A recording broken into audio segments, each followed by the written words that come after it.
Good morning students.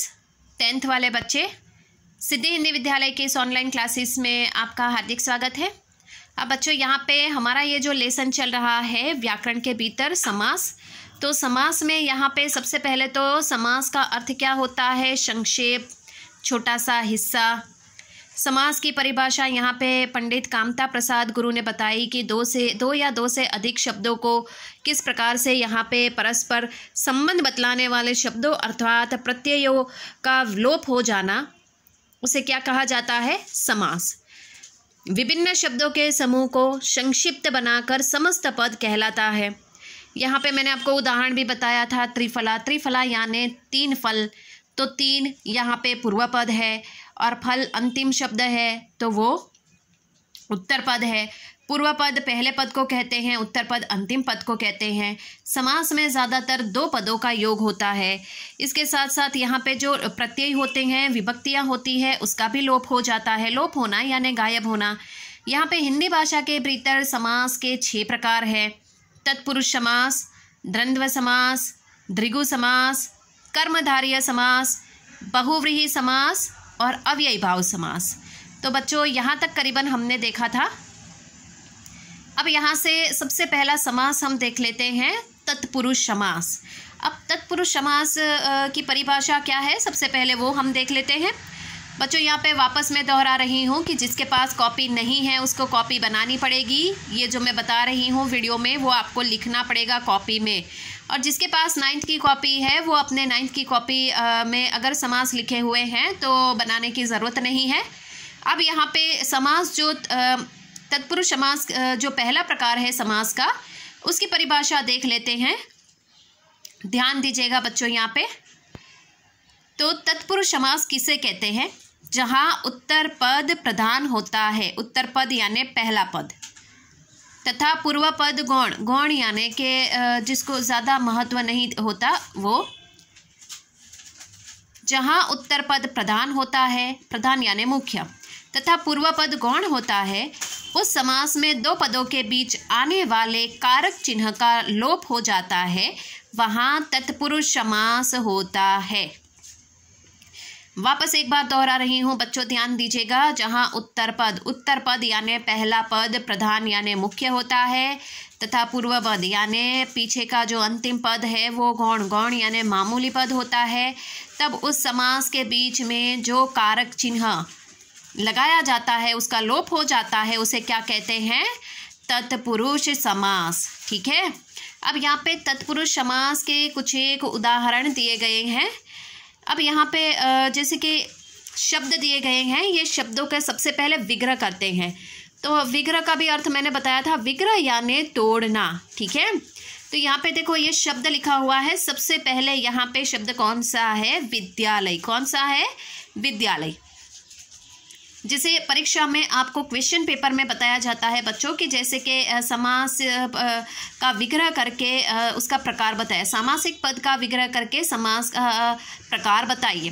तो यहाँ पे सबसे पहले विग्रह करना यानी कि हम उसको तोड़ते हैं। यहाँ पे देखो ये संधि नहीं करना है, वरना बोलोगे कि मैडम ने तो संधि। मैंने आपको ये 2 पहला पद और दूसरा पद, ये आपकी समझूती के लिए, आपको समझ में आया पूर्व पद कौन सा है, उत्तर पद कौन सा है, इसके लिए मैंने यहाँ पे इस तरह से लिखा हुआ है। अब यहाँ पे विद्यालय, ठीक है। तो यहाँ पे विद्या प्लस आलय। विद्या क्या है, पूर्व पद, आलय क्या है, उत्तर पद। अब उसका विग्रह करेंगे तो विद्या के लिए आलय, विद्या के लिए आलय। अब यहाँ पे विद्या क्या है, पूर्व पद, आलय क्या है, उत्तर पद। उन दोनों के बीच में देखो यहाँ पे मैं दिखा रही हूँ आपको, 2 पदों के बीच आने वाले कारक चिन्ह कौन सा है, कारक चिन्ह के लिए का लोप हो जाता है। लोप होना यानी गायब होना। के लिए उसको निकाल दे तो क्या बचा, विद्या, आलय। उसको जोड़ेंगे तो विद्यालय। आप समझ में आया। तो यहाँ पे ये कारक चिन्ह है, ये विभक्तियाँ हैं। आपको याद होगा का, के, लिए, में, पर से। संस्कृत में आप पढ़ के आए हो 9th में विभक्तियाँ, कर्ता ने कर्म को करण से अपादान के लिए संपद। तो ये सारी बातें, ये तत्पुरुष समास में ये प्रत्यय विभक्ति, उसका भी हम हिस्सा देखेंगे। ज़्यादा जल्दबाजी नहीं करेंगे, धीरे से समझेंगे।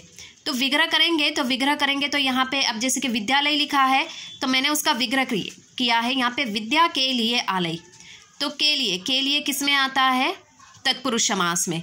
उसके बाद हस्तलेखित, तो सबसे पहले हस्त क्या है? पूर्व पद, लिखित क्या है? उत्तर पद।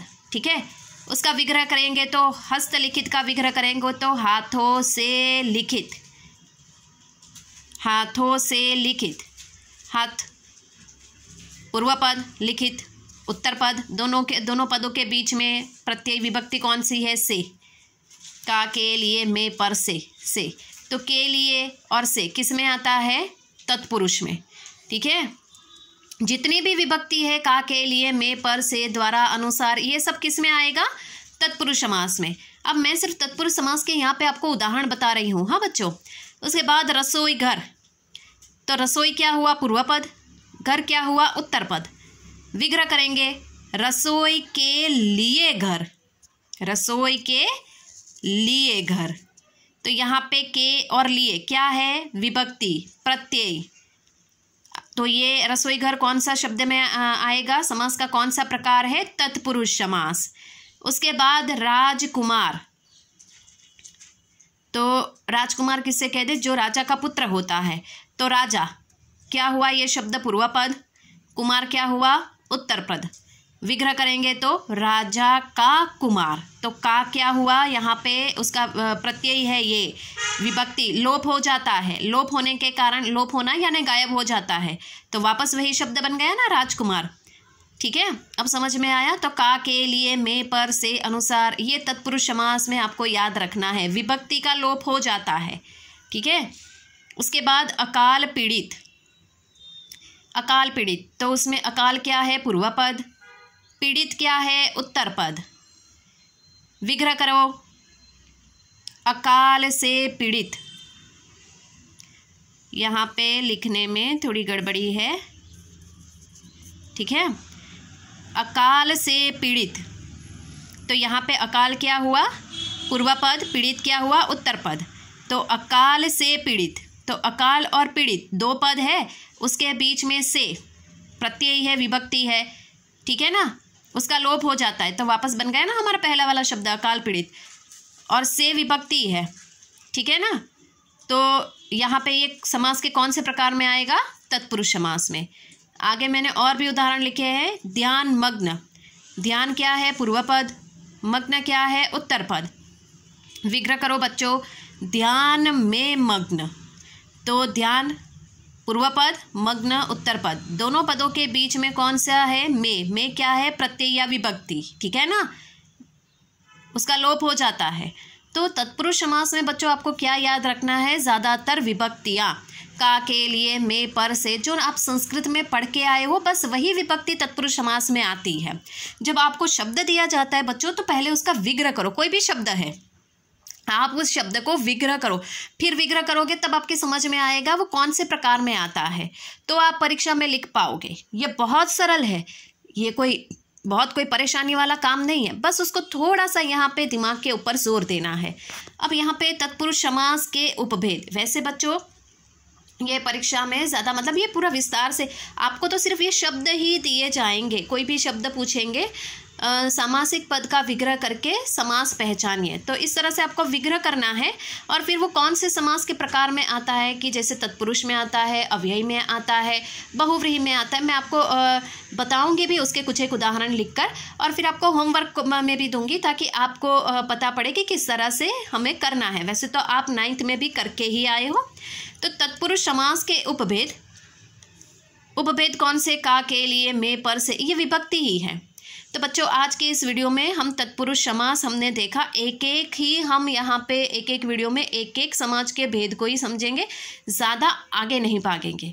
बहुत ही धीरे से समझना है। उम्मीद करती हूँ ये तत्पुरुष समास का ही आपकी समझ में आ गया होगा। उसके जो उपभेद यानी विभक्तियाँ, ये हमने जो देखी ना, का के लिए, में पर से, संस्कृत की आपको विभक्तियाँ 8 विभक्ति है ना, वो 8 विभक्ति यहाँ पे तत्पुरुष समास के उपभेद में आती है। आप समझ में आया? उसको हम आगे वाले नेक्स्ट वीडियो में देखेंगे। तब तक के लिए थैंक यू।